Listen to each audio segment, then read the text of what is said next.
Think fast, think big, think ahead. Ideas are no one's monopoly.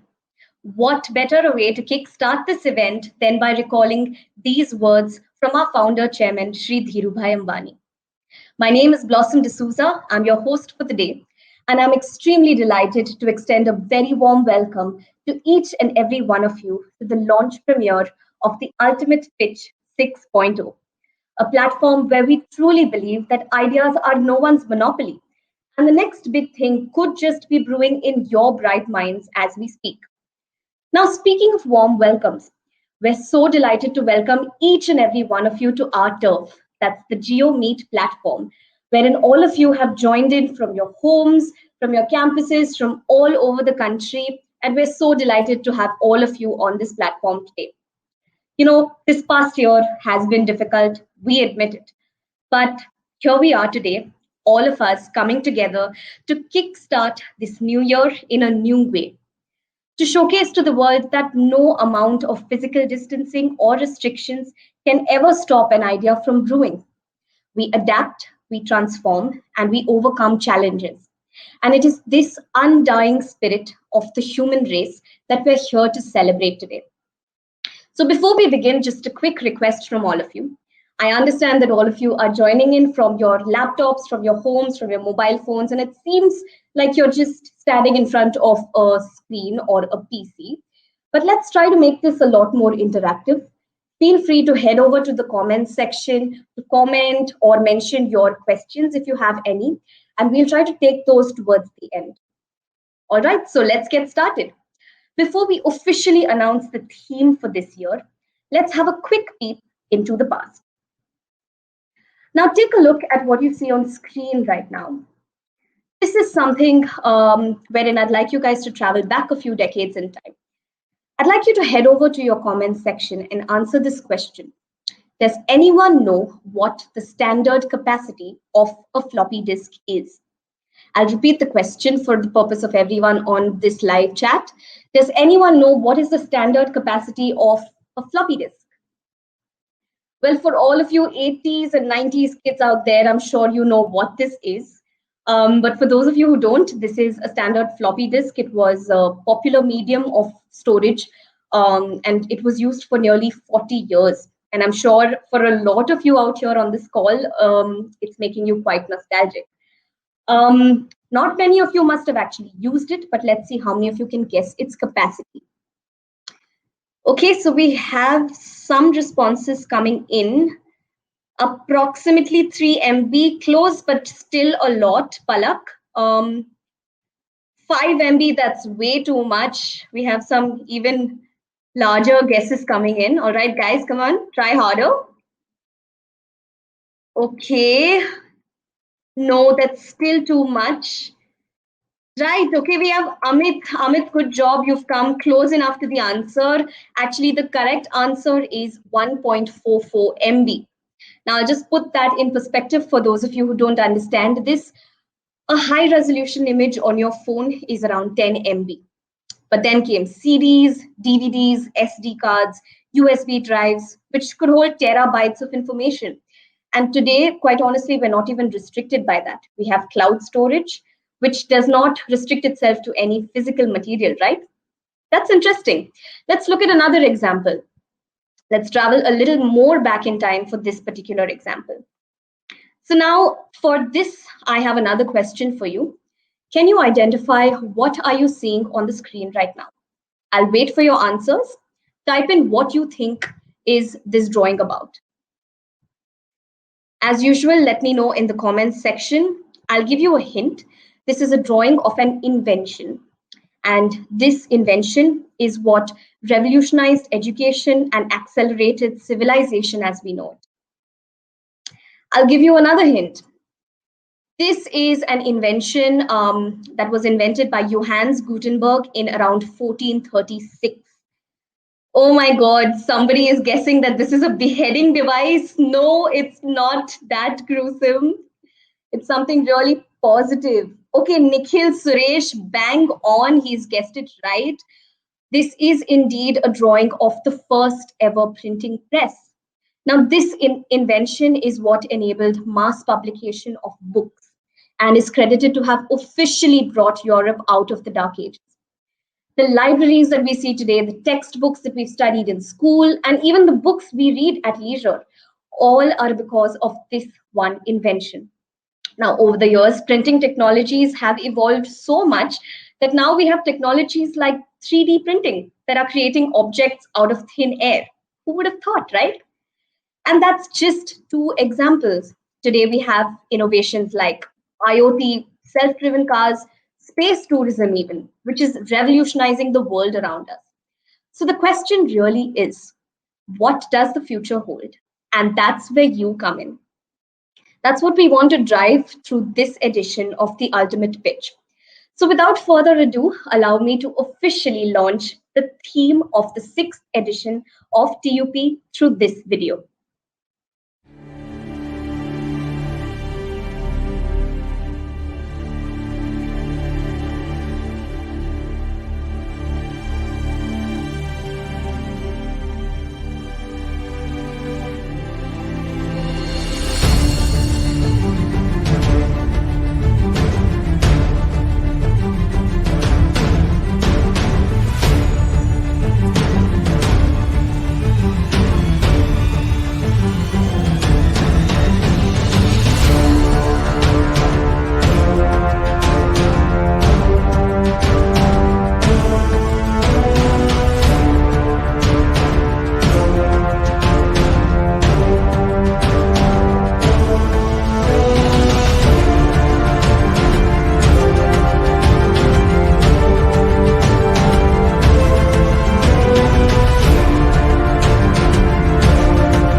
So there you have it, the theme for Reliance TUP 6.0, Evolve. Well, now it's practically impossible to talk about Evolve and to not mention Reliance. Hence, it is my honor to call upon a leader who's been part of the legacy and will tell us more about how Reliance and its brands have been driving evolution over the years. Please join me in welcoming Mr. Ricky Bindra, Group President Corporate Services and PNC Business Services, RIL. Welcome, Ricky. It's nice to have you here. Thank you very much, Blossom. Appreciate that. That was a really nice video. Two comments about the previous part. 80s and 90s kids. If there are 80s and 90s kids, that makes me a prehistoric dinosaur, and I'm not that old. But anyway, thank you very much. Very nicely done. I hope the entire community that's listening to this is as excited about TUP 6.0 as much as I am. Long time back, Charles Darwin in his theory of evolution said that it's not the strongest of the species or the smartest of the species that survives, but the ones that are most responsive are the ones that actually to change are the ones that actually survive and grow and thrive. Evolution, therefore, is something that has always been relevant to our species, about anything in life. But now with the testing times that we're facing right now, whether it is COVID or the businesses and everything else, it's even more important to look for more avenues to evolve for our evolution and for thriving. The future is just a continuation of the past with learnings and new aspirations. A common thread in that entire change is the facet of change. Other than that, everything is just repeating itself again and again. So this year's theme of Evolve is a call out to everybody on this meeting, on our community, to evolve in the pursuit of excellence. Don't sit where you are. Try to grow. Try to evolve. Try to thrive. To turn every single possibility of a problem that you see into a solution, to transform every limitation that you have into an opportunity, and drive it to the next level of evolution. This year for all of us was truly terrifying, honestly, and for me in particular, I've seen a lot of this stuff happening around us, and one, this entire set of events that took place post-COVID brought together the feebleness of our species as a whole. So with that, I'm just going to kick off, and maybe you can move to the next slide. So, this slide over here portrays a whole bunch of emotions when you look at it. I mean, if anybody, is reading through all of these points, you see volatility, you see, despair, you see uncertainty, you see chaos, you see misery, you see death, you see confusion, you see business, shutting down, and so on and so forth. This entire set of events or a set of emotions, when you read them, are real. This happened just this year. And all of us have gone through it. Never before, at least in our history, maybe as a part of independent India, we haven't seen something like this. But pre-independence, maybe during the independence struggle, some of our forefathers or some of our grandparents might have seen some of these things. Having said that, if we move to the next slide, one of the things that when I went through this entire thing with my family and with all my colleagues in the office, this is an image that I saw once on a newspaper, and then I also saw this on electronic media. And to me, honestly, this was one image that actually completely turned the way I thought about this entire episode, so to say. So this gentleman's name is Rampukar Pandit. And to me, this is the most poignant and telling of images of the entire year. So if I was to put the entire year into a summary, this is what it was for a lot of us. What had happened with this gentleman, and I'll give you a small little story if I could just spend a few extra minutes. This is a picture taken of him on Nizamuddin Bridge, which is right in the middle of Delhi city. And he was sitting over there crying. And there is a guy, I think his name was Ajit Yadav or somebody like that from PTI.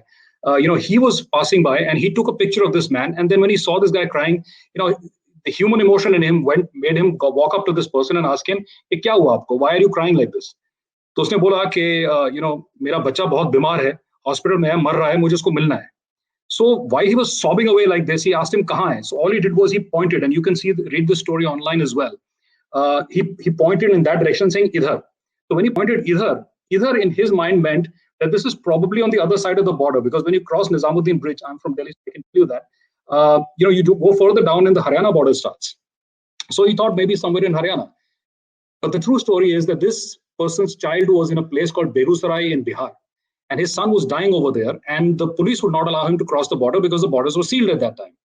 So he requested the guy from the press to actually accompany him and go over there. So they tried and they said, no, we can't do anything. But because you've come with this man, we'll make sure that he reaches his home. To cut a long story short, this man's son passed away. He couldn't see his child when he was dying. And lo and behold, when he did reach Bihar, they told him that he had to be quarantined for 14 days. And upon his release, after his quarantine, when he tested negative and he showed that he was negative, they told him that the only way you can go to your village is if somebody comes in, takes you from there, or your family comes and takes you. So much so that his nephew and his wife had to bicycle their entire way to that place where he had been quarantined and cycle back almost 80 to 90 kilometers to reach his home. Imagine the pain a father feels first of losing his child or his son, and then the pain of not being able to reach home to do the last rites, and then the misery of having to be stuck in a place where you know nobody and you're quarantined, and then after that not knowing how to get back home, and then a lady having to bicycle with her nephew and come and pick this man up and go back. Having said that, there is, in my opinion, from this we probably learned as a society, if you saw lots of news articles and everything that came out, that the ever enduring human spirit really came to the front. And at that time, what did we do? We all rallied together saying, okay, let's get these people back home. We heard of actors and actresses pouring in money. Sonu Sood was one of them. I'm going to name him. He actually went and sent a lot of people back home. The government of India did a tremendous job in putting people in midway homes and then getting people to go back.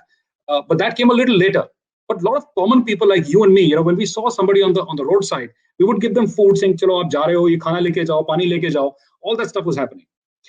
Now, the reason I'm telling you this as a story and this gruesome picture, which still melts my heart when I see it, and every time I see it, it makes me feel bad, is we'll talk about 4 pillars, which would be close to your hearts, and certainly is close to mine. One is about social evolution.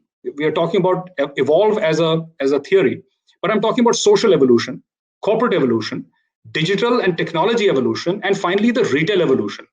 All of these, Reliance has played a part of. So I can speak about what we have done, and hopefully ignite a few minds over here to probably take this forward. So if you could just move to the next slide, please. So if you look at the social responsibility component of evolution, we set up, and some of these images are very telling, and when you see them, this probably explains what I'm trying to say. But when we heard about this COVID thing, we realized very quickly that sooner than later the hospitals are going to run out of beds. We're going to run out of heart-lung machines. We're going to run out of defibrillators. We're going to run out of medicine. We're going to run out of a place for people to be quarantined. So the chairman and all of us had a call, and he said, "Look, I want to set up something very quickly." And true to his spirit, he said, "Let's set up a COVID hospital which is going to treat only COVID patients." And there was a hospital that had been shut down in Mumbai called Seven Hills. Within 14 days of that clarion call, we invested and we set up a hospital which was treating only COVID patients inside of 14 days. We started with about 100 beds, and we took it up to about 220 beds. And imagine the number of people that were treated from there. Several thousands of people went back home, hale and hearty. Some unfortunately didn't make it. Some of my colleagues and their family members didn't make it. It was very, very tough, but we did what we could at that time. PPEs and masks were supplied to frontline workers with all essential rations at absolutely no cost. Reliance's foundation did that. Bhavi was involved. Mrs. Neeta Ambani was involved in that entire piece. The life sciences team, which is a very integral part of Reliance, set up India's largest test lab. Now, just imagine, most companies would say, "Okay, testing karana hai, I'll go to this lab, this hospital, that hospital." We knew that with the pressure coming in, it's not likely to happen. And then once we created the test lab, and the doctors and all the scientists over there got together, they were able to do approximately 3,500 tests in a single day. It's going on till this day. So we're testing people regularly. Reports are sent out. It is turned around in 24 hours or less at most times. All these test results have been able to catch the disease in its infancy. And the earlier you catch it, the better off you were. Now, why am I telling you the story about CSR? Why am I telling you the story about what societal impetus is? My genuine belief is that the current crop of young people who are coming up, all of you who are in colleges and most of you who are graduating or have just started your work lives, societal importance is critical to you, more so than my generation, because at that time it was about me, about my job, about my family, and that's probably about it.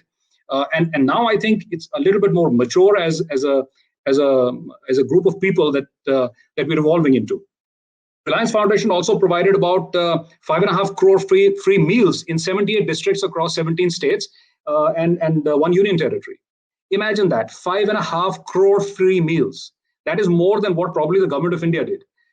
In Mumbai alone, as an example, there is a team member of mine called Kamaldat Desai, along with him Gaurang, young boys, who are wanting to go out there and do a lot. They stepped out and said, "Okay, we'll go and we'll start feeding all the cops. We'll also feed all the the downtrodden. We'll make sure that people who have no jobs and are by the wayside, we'll feed them breakfast, lunch, and dinner." So just as an example, 33,000 meals, which is 11,000 breakfast, lunch, and dinners. 33,000 meals in one day were supplied every single day for 4 months. And why was this done? It's because that's our responsibility to society. When a problem came, and problem as grave as COVID, we all stepped up and said, "What can we do?" This was the first thing that we needed to do, because this was the first part of a reaction that needed to be done to save people from extreme harm. We refueled almost 5.5 lakh liters worth of fuel in 1,44,000 plus government and emergency vehicles. And this was done over 249 districts in 20 different states. All of this was done free of cost at Reliance petrol pumps. Again, why? Because at that time, you're not worried about how much revenue you're making or how much what Reliance is earning. At that time, there was a national need. There was a societal need. And Reliance then said, "Okay, this is what we will do. We'll refuel all the emergency vehicles that come to our petrol pumps across 250 or 249 districts." Monthly rations were supplied to the remotest of locations through Reliance Foundation. And we've also ensured, last but not the least, and something that's very, very close to our heart, and also with Anant Ambani, who is so fond of animals, and he takes care of so many of them. You look at that picture on the top right corner. This was the state of animals across the entire the country. The reason behind that was when people are outside, people give food to stray animals and they have something to eat. My office has about 200 stray dogs that come in and out every single day. We used to feed them and do all of that stuff. But when there's nobody in the office Just imagine 27,000 people office being absolutely barren with nobody inside. This is what was happening to dogs. So we started this, this phenomena, and we started feeding stray animals and cattle in what we refer to as Pashu Seva. Anna Seva bhi kiya, Pashu Seva bhi kiya. Let's move on to the next pillar. Now, the next pillar, if you look at it, is all about what the company did as a corporate. Now, the reason I'm going to show this to you is because as business students, as people who are going to get into the world of making a living for yourself and being self-reliant, Atmanirbhar, this is something that will ring close to you. So we had a rights issue, as you're aware, and those of you who have been following Reliance, in the media. It was done completely on a digital platform. Imagine rights issues are done with meetings happening, you're going into large boardrooms, people coming in, seeing you, and so on and so forth. In this case, defying current constraints imposed by this lockdown and everything else, it was done completely on a digital platform. None of the stakeholders across all the 800 cities in India and many financial sectors, not only here but abroad, regulators, bankers, financial institutions, retail investors, and everybody had to step out of their offices or their homes, and everything related to the rights issue was conducted absolutely smoothly online with the utmost efficiency. What does that show us? What that really shows us is that this was not only the power of an emerging digital age in India, but it was also the potential of India as a pioneer, as an innovator in this age. We've just seen the elections happen in the United States. Other than the chaos that has been happening over there, they're still doing ballot papers. And in India, we've got our digital methodologies of ballot, in which you get the results almost instantaneously. Over there, they're still doing paper and counting physically and doing all of that stuff. And they refer to themselves as a first world nation. Some of them have started getting into digital, but there is a lot of ballot stuff that happens over paper over there, even today. So coming back to Reliance, so we raised a total of about 2.12 lakh crores through our rights issues. So just imagine that if you write this on a piece of paper, first write 2.1 lakh and then add a crore to that number and see how many zeros those are. This was the combined investments in Jio Platform and investment by BP, who's our partner. 52,000 odd crores in terms of rights issues. BP as an investment to us was about 7,600 odd crores. Jio Platforms, the most amazing part was Jio Platforms attracted so much of attention because of the kind of stuff that we'd been doing in the past, the kind of innovations that were coming through, or the evolution, so to say, of technology that was being seen through Jio as a platform, not just a telecom company, but well beyond telecom, attracted 1,52,000 crores. Just imagine, 1.52 lakh crores, right? That's probably the GDP of a few states put together. Now, investors in Jio Platform included companies like Facebook, companies like General Atlantic, KKR, Mubadala, Abu Dhabi Investment Corporation, Intel Corporation, Google, Qualcomm Ventures. These are large names, and I've probably forgotten a few of them, and my apologies to our investors, but that's a whole different pitch. These number of people actually presented their ideas and thoughts to us and thought that there is a meeting of minds, and they thought that this is a company that is actually going to catapult India into the next level of evolution, into the next level of technological evolution. The rights issue, like I said, was subscribed, about 1.59 times. That is not only the largest ever in India, but the largest ever in the world by a non-financial entity over the last 10 years. So not 1 year or 2 years, in the last 10 years. Imagine that. We acquired retail assets of Future Group. You must have read that in the news. There are some companies who were extremely petrified of the fact that, with us acquiring Future Group, what's going to happen to structured retail in this nation. We acquired companies like Urban Ladder. We acquired Grab a Grub. We acquired, NetMeds. We acquired, a bunch of other companies whose way of working was very similar to ours and would serve a purpose. And I'll show you some of those examples of those purposes as we move forward. But when we talked about the previous slide where we were saying there is a lot of stuff that happened because of COVID, there's a company of ours called Alok Industries. Alok Industries is a textile manufacturer, cloth manufacturer. They do work with a lot of textile related organizations. Alok Industries, almost in a matter of a week or 10 days, was completely repurposed in about 3 weeks' time, if I'm right, to produce 1 lakh PPEs and masks in a single day. Now, you would imagine that why would a company do that? You're making revenue on one side, but at that time, it was not revenue. At that time, it was societal importance. The previous ones that I just mentioned to you are all a listing of investments that came to us because of technological advancements and a meeting of minds where people thought that we are headed in a certain direction, which they appreciated. We launched, a online self-service tool called COVID-19 Symptom Checker. I use that every single day, even today. So in that, every morning I log in and I tell the symptom checker that I've not been interacting with anybody who has COVID. I don't have any of the symptoms. I don't have fever. I don't have body aches. And there's a list of 10, 12 questions which were asked. It also asks me if I've been in touch with somebody who's had that in the past, or met somebody who is a frontline worker or stuff like that. Any of these questions marking me amber or red, I instantaneously used to get a call back from either my HR partner, or I'll get a call from one of the doctors saying, hey, we just read this on it. Are you absolutely fine? Is everything okay? And they would mark my name and they'll call me back periodically till the time we passed a certain duration in which we knew that the gestation period of this COVID virus is not there.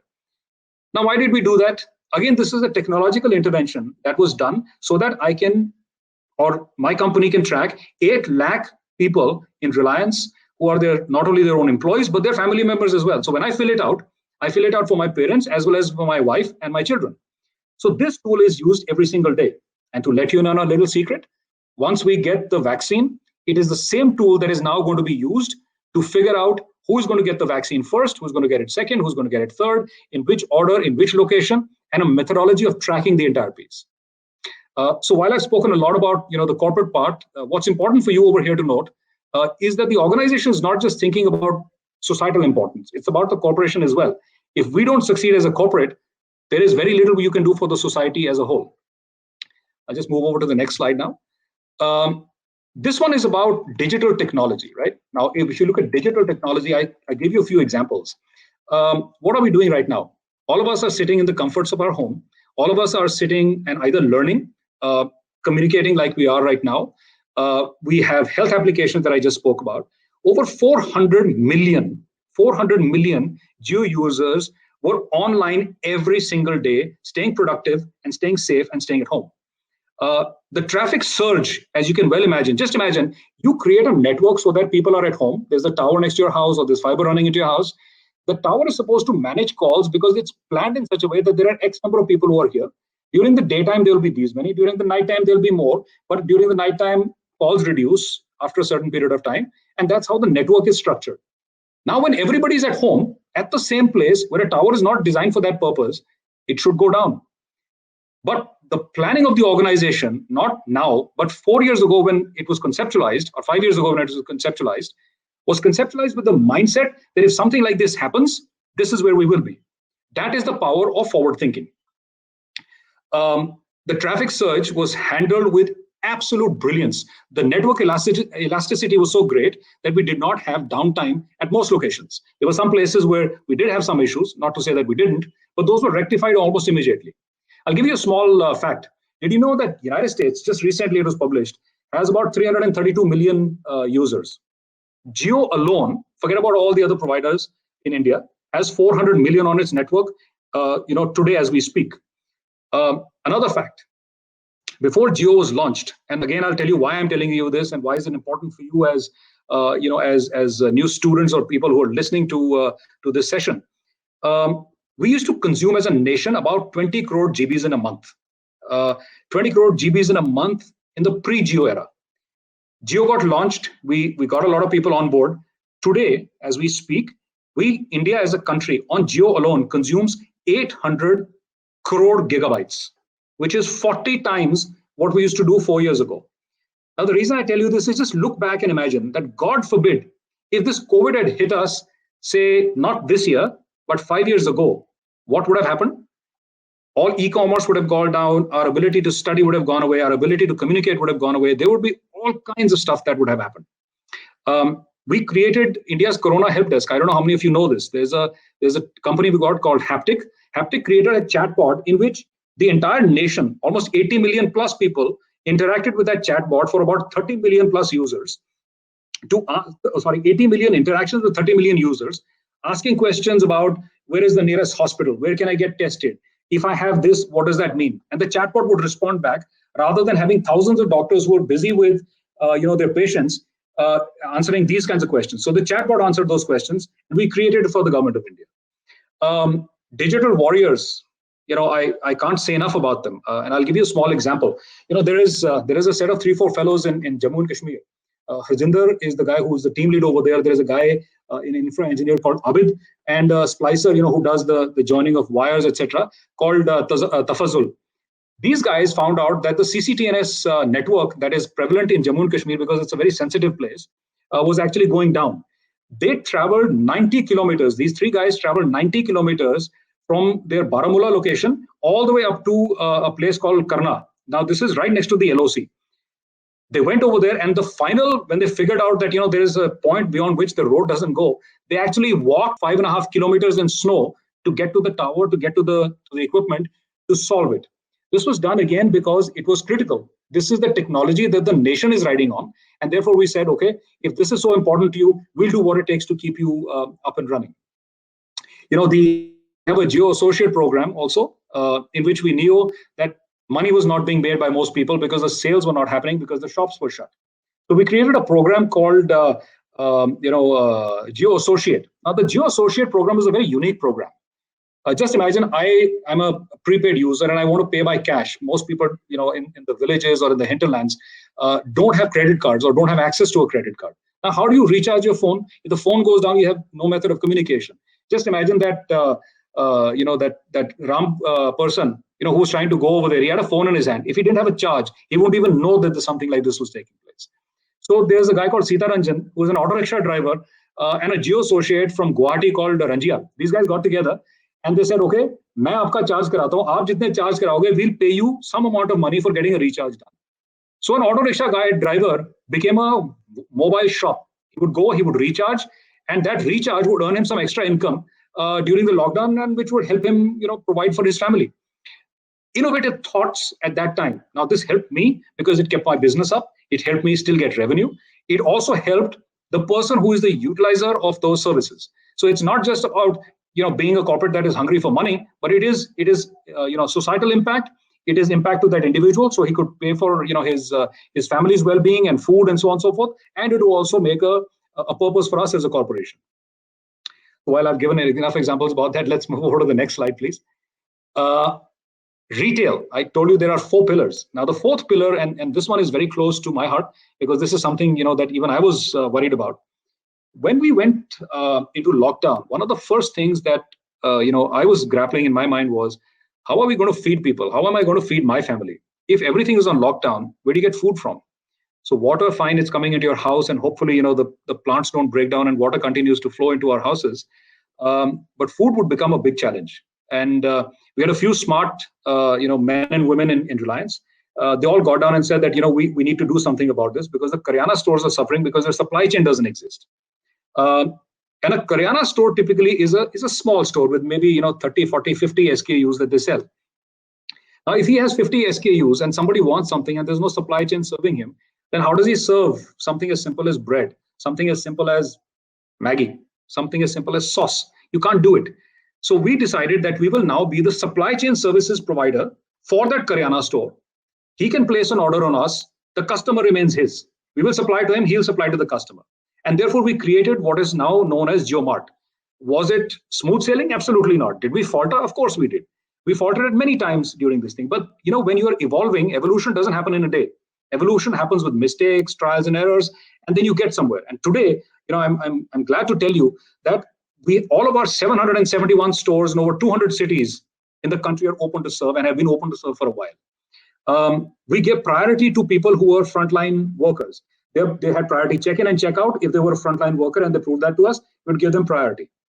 JioMart was launched simultaneously during the lockdown at 200 cities across India.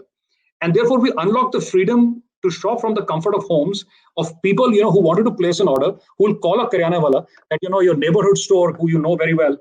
Say, for example, Krishna and Sons, and you call him and say, yaar, mere ko thoda sauce de do. ठीक है sir, मैं भिजवाता हूँ. तो तेरे पास कहाँ से आ रहा है?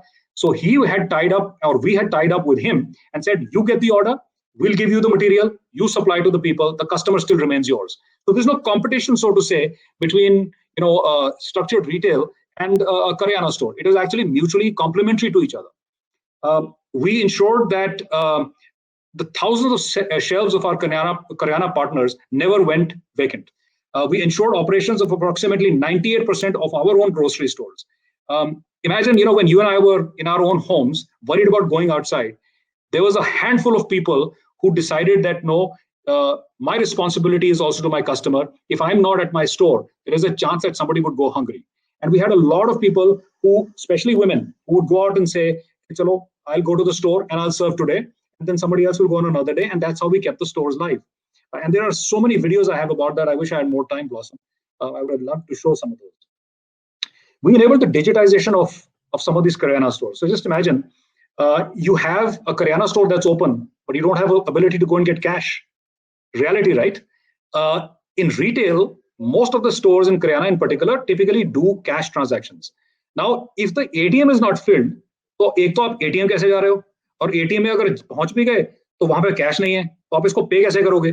How long will you keep telling the person, चल ठीक है मेरा उधार इसमें लगा दे, and I'll come back and pay you whenever? Nobody knew when the lockdowns were going to shut down. 14th of March was the last time I saw a store from the inside, or a Karyana store from the inside, till today. So I've still not stepped out of my house because we know how bad this thing is. But we created something called a GeoPOS, a point of sale service. Now this POS is basically like a small cell phone. On that, through the camera at the back end, you scan a barcode of a product that you have that has either been given by Reliance or has been supplied by somebody else. It picks up that data because it was tied up with all the providers at the back end through supply chains, whether it is a Hindustan Unilever or it was anybody else. And you scan that and it uploads it into your phone. When you make a sale, you again scan that over there and a sale is done. Now, if somebody comes to you with a credit card and says, I would like to do a sale because mere paas cash nahi hai, he uses his phone, he taps his phone through NFC, and a sale happens. The money is transferred directly into his account. Reliance has nothing to do with it, but that guy was enabled to be able to go and make a sale. So today, if you look at JioMart and what it has done, over 30 million small merchants have the ability today to compete with organized retail. Now, we hear a lot about a small set of political parties and farmers are saying that it is this big bad industrialists who are out there to go and damage everything that is small. That's not a fact. The examples that I'm giving you are all things that have been done to protect the little guy in the system. The little guy is not little. He is there because he has been held back all this while. If you unleash the power of technology, you unleash the power of evolutionary thinking, and make him a part of your journey, he will be successful. And in the journey, if you make a small profit on it, nobody's going to grudge you that. These examples that I'm giving you has made all of them happy. You go and speak to any of the JioMart partners, they will tell you that. If you could move to the next slide, please. So having said all of this, I started by saying there's a lot of volatility, hunger, death, uncertainty, confusion, wistfulness, and so on and so forth. But out of this, what happened? The new year started. Now the new year or COVID doesn't know the 31st of December ke baad, I can't impact somebody. Neither does the business understand that. It's a reality of life. It continues. You and I may be celebrating New Year's, but the coronavirus needs to be lucky only once. You need to be lucky every single day. How we react to external stimulus. And stimulus could be COVID. Stimulus could be, an issue in business. Stimulus could be a penchant or a burning need in a certain sector. Stimulus could be anything. I've given you these examples of just this last year because this is very close and we've all felt it. But if you look at any business or you look at any type of organization, they have their own unique set of problems. An individual will have a unique set of problems. A nation would have a unique set of problems. If out of that chaos and this word cloud, so to say, if you evolve and come out, it's not just about evolution. And I look upon you guys, who are going to take the baton from all of us and take this country into the next generation. It's not just an evolution. I'm to be a part of the evolutionary mindset, which brings about a revolution in our evolution. And once we do that, we have a whole different nation. It's not Indians going to a different country and being successful over there. Why don't we make ourselves successful here by making our own country successful and taking it just to the extreme levels of success that we can be at? So I'm going to end this right now with the next slide and urge you and push you to reclaim the present, to reimagine the future, because all of this is yours to take. Everybody is doing what they can, but I think the next generation has far greater ideas than all of us, and I'm sure you'll take it to the next level. And I look forward to being a part of that journey with you and learning from some of you, and hopefully being able to help you in getting there as well. So Blossom, that's what I had. If you have questions at a later stage, I'm around. But I think I'm going to shut up here now. Thank you so much, Ricky. I think while we're all on virtual screens, I personally would like to give him a huge round of applause because you've totally set the context for Reliance TUP 6.0, and that was really inspiring. I can see the excitement buzzing on the chat window itself. A lot of questions coming in about TUP and what's next and how do you register. Just wait a little while and we'll answer all of these questions. So moving forward now, as you all know, we're in the 6th edition of the Ultimate Pitch. And it's been a journey of evolution for us as well. What started in our first edition 6 years ago, with just 16 B schools, has now become India's largest B school competition. And that's been quite a journey. This truly is a platform which celebrates your entrepreneurial spirit and urges you to go up against the best minds in the country. And what's more, TUP gives you the opportunity to be mentored and to interact with senior leaders at Reliance that will help your idea evolve along the way. Now, with every year, the excitement just keeps building up and it gets bigger and better. So before we get into some of the details about how to register and what's in it for you, let's take a quick throwback at the excitement that's been going on for the past editions of TUP through this video.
Well, now that was a look at all the excitement that went down in the past. I now welcome you to the next level. And the next level it is indeed, because this year we are opening up TUP and the competition to all B schools across India. It's safe to say that with that, this sixth edition of TUP will have 6 times the challenge and 6 times the excitement. So gear up and register now. Now, here's what you need to do to be able to register. Firstly, it's very simple. You can either participate as an individual or you can form a team of up to 4 members and you can register yourself on reliancetup.in. Of course, it all starts with that one big idea. So come up with an innovative idea. Make sure it does solve a real world need or a problem. And then all you need to do is present it to us in a 3-minute video pitch. That's all it is. It's like an elevator pitch wherein you quickly tell the jury about what your idea is and where you think it's going to go. And then you need to upload your entry on reliancetup.in and wait for the results. So if you need any further details or if you want to read more, feel free to visit our website. We've put it down there for your reference. That's reliancetup.in. Now I'll take you through the stages of evolution that we're going to go through. Where we are right now, we'd like to call it natural selection, wherein all of you will register either as individuals or teams of up to 4 members, submit your 3-minute video pitch, and then it'll go in for jury evaluation. The next stage is the hustle for existence, wherein the best teams will compete by showcasing their ideas in front of a jury through their video, a 3-minute pitch, and a Q&A session. Now, the semi-finalists selected will then get a chance to attend an exclusive idea workshop to help their ideas grow further. The semi-finals is the survival of the brightest, wherein the selected teams will then move to the grand finale, or as we'd like to call it, the revolution. Now, I'd like to share a bit of a cheat code with each of you. While in most competitions, the evaluation criteria are confidential, we'd like to put it completely out there. You will be evaluated on these 5 traits. So here's your cheat code. Firstly, since you're thinking ahead, your idea needs to be futuristic. Next, your idea needs to address a real world need or a problem.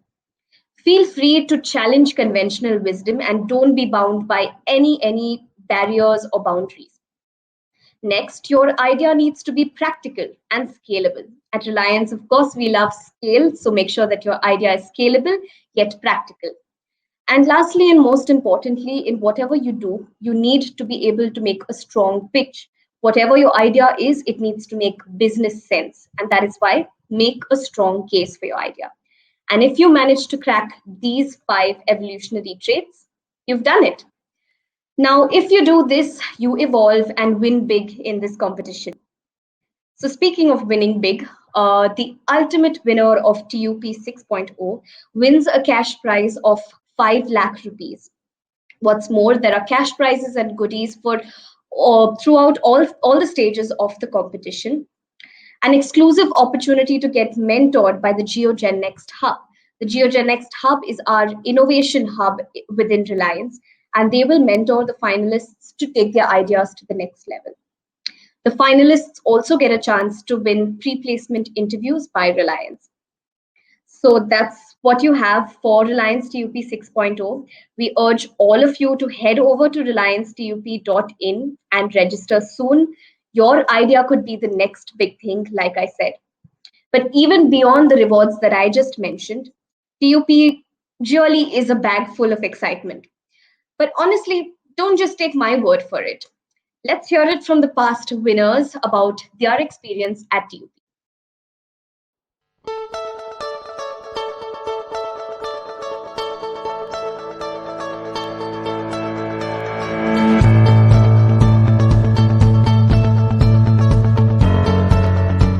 What we had was just an idea. That's what we had. We thought this is a product that could have a market. These are the people who might be willing to buy it. We found global warming and pollution to be a biggest problem for humanity, while there was nothing for a common man to contribute towards it. So we developed a shoe where people could generate energy and become carbon neutral and contribute towards sustainability. The whole journey was a memorable experience. It began with us forming a team and working as a team in collaboration to build our idea, then having a mentorship given by Reliance for us to improve our idea, interacting with the industry leaders, and then finally it ended on a really high note when we had the final event of TUP, which was divided into the Idea Fair and the finals. TUP is that platform where you can go with any business idea, but it should be scalable and futuristic. And here we worked endlessly for day and night, and definitely our hard work paid off. And most importantly, the Gen Next Hub mentorship played a critical role in our business plan and to develop that business model for the entire country. Reliance provided us with that opportunity that we, even the commerce background students, could think of something so technology and technical based and could experiment with it. During the entire process of Reliance TUP 4.0, it was nothing less than a roller coaster ride.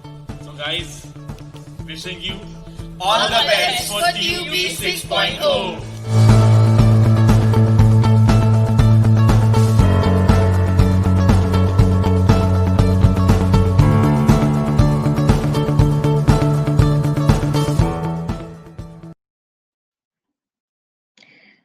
So there you have it. I'd officially like to say that the ultimate pitch is now yours. The stage is open. Head over to reliancetup.in and register your teams to submit your big idea. Now, before we close, we'd like to take a few questions that have been coming in from the chat window. And in case you still have further questions, feel free to post them and we'll try to take some of those. All right, I'm just going to take a couple of questions.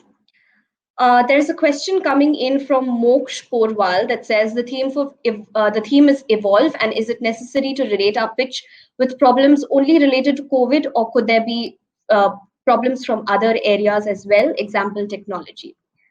Okay, great question, Moksh. In fact, this comes in quite a few of our sessions. I'd like to tell you that no, there is absolutely no restriction to the kind of ideas that you can submit. These ideas could be in any space whatsoever. It could be in technology, sustainability, fashion and lifestyle, environmental friendly, food and storage, anything at all. There are no restrictions to the type of idea. It can either be a new product or a service, or it can even be an evolution or a useful adaptation of something that already exists. It's completely up to you. TUP does not like to box your ideas. Please feel free to think completely out of the box. And lastly, as long as it's meeting those 5 cheat codes that I told you, it should be okay. So Moksh, I hope that answers your question. I'm going to quickly head over to see there are quite a few questions coming in on the same theme, which is, does it need to be related to a theme? No, absolutely not. There are a few questions coming in about whether it is individual participation or whether it's about a group. I'd just like to tell you all that you guys have registered as individuals for this launch premiere. Don't worry, after the launch premiere, head over to the website, that's reliancetup.in, and register your teams. So I hope that clarifies your question. All right. Let me wait for a few more seconds to see if we have any different questions. Rishi Raj, yes, as I mentioned, this competition is absolutely open for your B School as well. So we wish you all the very best. All right, it seems like these are the questions that we have. In case any of your questions go unanswered, firstly, I apologize for that. But secondly, you can head over to the website and there's a discussion forum wherein you can type in your questions and you can be assured that they will be answered. Now, with that, I'd like to end this official launch premiere of TUP. I'll leave you with our social media handles. Please feel free to head over to social media and follow us to stay tuned for the latest updates. In case you'd like to post about TUP and share your experience, please use these hashtags that are on screen. That's TUP Evolve and hashtag Reliance TUP. And speaking of hashtags, there's actually an exciting competition that's up on our social media handles as we speak. So head over to Facebook, Instagram, Twitter, and follow, and of course our other handles as well, and follow this challenge. Let's see who can come up with the most creative hashtag that represents the theme for this year's TUP. And the most creative and innovative hashtag will be used as an official hashtag for the competition going forward. With that, firstly, a very, very big thank you to our guest, Mr. Ricky Bindra. And I'd like to sign out on behalf of all of us here at Reliance. We'd like to once again wish you a very, very happy start to the new year with new ideas brewing. And this is us signing out. Stay safe, stay healthy, and let your ideas shine. Bye-bye.